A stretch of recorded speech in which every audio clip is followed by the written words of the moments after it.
আসসালামু আলাইকুম এভরিওয়ান।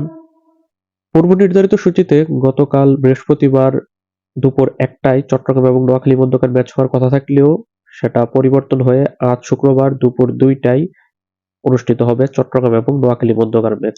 এখন এই দুই দলের জন্যই এই ম্যাচটা খুবই ইম্পর্টেন্ট। নোয়াখালী যদি এই ম্যাচটা তারা হেরে যায় সেক্ষেত্রে তারা টুর্নামেন্ট থেকে অফিসিয়ালি এলিমিনেট হয়ে যাবে।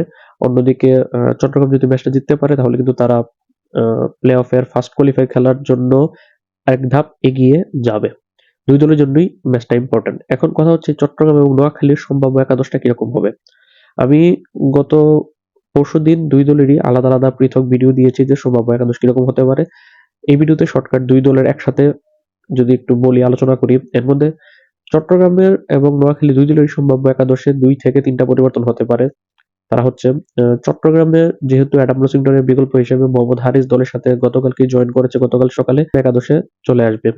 বাকি যে ৩ বিদেশি ক্রিকেটার আছে হাসান নওয়াজ, আসিফ আলী এবং আমির জামালের মধ্যে কোনো পরিবর্তন হবে না।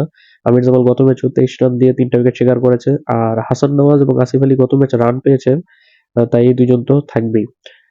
দেশিদের মধ্যে ওপেনার ব্যাটসম্যান মোহাম্মদ নাইম শেখ তো থাকছেই, পাশাপাশি তাদের অধিনায়ক মাহিদি হাসানও থাকবে। এর বাইরে তাদের দলের যদি আমরা তাকাই, মাহমুদুল হাসান জয় গত ম্যাচে রান না পেলেও এর আগের ম্যাচে ৪৪ রানের একটা ইনিংস খেলেছে, সে থাকবে। সাদমান ইসলাম মিডল অর্ডারের থেকে তাকে খেলানো হচ্ছে না, খেলানো ভালো আমি মনে করি। তার জায়গাতে জিয়াউর রহমান অথবা শোভাগত হোমের যে কোনো একজনকে একাদশে সুযোগ দেওয়া উচিত। আর এর বাইরে বাঁহাতি স্পিনার তানভীর ইসলাম গত ম্যাচে ২৬ রান দিয়ে ২ উইকেট শিকার করেছে। বাঁহাতি ব্যাটসম্যান শরীফুল ইসলাম ২০ রান দিয়ে ২টা উইকেট শিকার করেছে। এই দুজন তো থাকবেই। পাশাপাশি তাদের আবু হায়দার রনিকে তারা ড্রপ করতে পারে। লাস্ট ৩ ম্যাচেই খুব এক্সপেন্সিভ বোলিং করছে। তার জায়গাতে সেখানে মুকিদুল ইসলাম মুগ্ধ আসতে পারে। সেই হিসাবে চট্টগ্রাম রয়্যালসের একাদশটা এরকম হতে পারে। ওপেনিং এ মোহাম্মদ নাইম শেখের সাথে মোহাম্মদ হারিস, ৩ নম্বরে মাহমুদুল হাসান জয়, ৪ নম্বরে হাসান নওয়াজ, ৫ নম্বরে আসিফ আলী, ৬ নম্বরে মাহিদি হাসান অধিনায়ক, ৭ নম্বরে তারা এখানে জিয়াউর রহমান অথবা শোভাগত যেকোনো একজনকে খেলাতে পারে। ৮ নম্বরে আমির জামাল, ৯, ১০, ১১ নম্বরে শরীফুল ইসলাম, তানভীর ইসলাম এবং মুকিদুল ইসলাম মুগ্ধ। এটা আমার বলতে গেলে আমার নিজস্ব মতামতের প্রেক্ষিতে একাদশে বলা যায়। এর বাইরে শুধুমাত্র যদি পরিবর্তন হয় সেক্ষেত্রে হয়তোবা সাদমান ইসলাম টিকে যেতে পারে শোভাগত বা জিয়াউর রহমানকে না খেলিয়ে। অন্যদিকে যদি নোয়াখালীর সম্ভাব্য একাদশ বলি, এখানে ২ থেকে ৩টা পরিবর্তন হতে পারে। যেহেতু মোহাম্মদ নাবি চলে গেছে, যার কারণে মোহাম্মদ নাবির জায়গাতে এখানে একাদশে দেখা যেতে পারে অলরাউন্ডার মাছ সাদাগাতকে।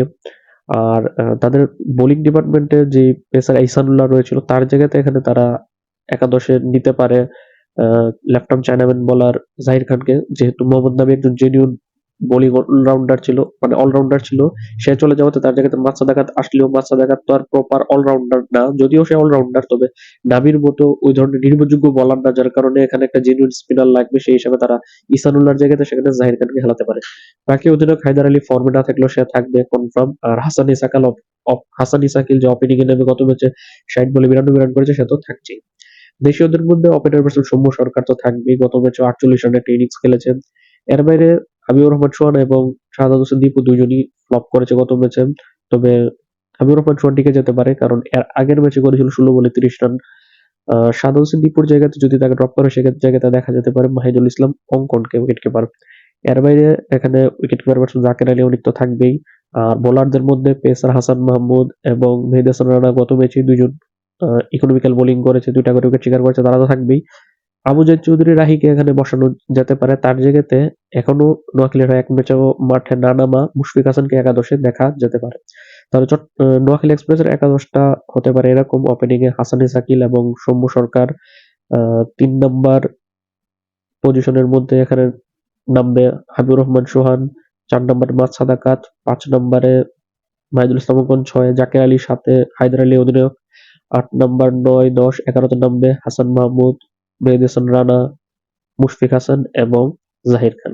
আপনাদের কাছে কি মনে হয় এই যে চট্টগ্রাম এবং নোয়াখালী সম্ভাব্য একাদশটা বললাম ৩টা করে পরিবর্তন করে, এরকম পরিবর্তন হবে নাকি আপনার পছন্দের একাদশ ভিন্ন, সেটা অবশ্যই কমেন্টে জানাবেন। এবং আজকের ম্যাচে চট্টগ্রাম এবং নোয়াখালীর মধ্যে কোন দলের জয়লাভ করার সম্ভাবনা বেশি অবশ্যই সেটা কমেন্টে জানাবেন। আল্লাহ হাফেজ।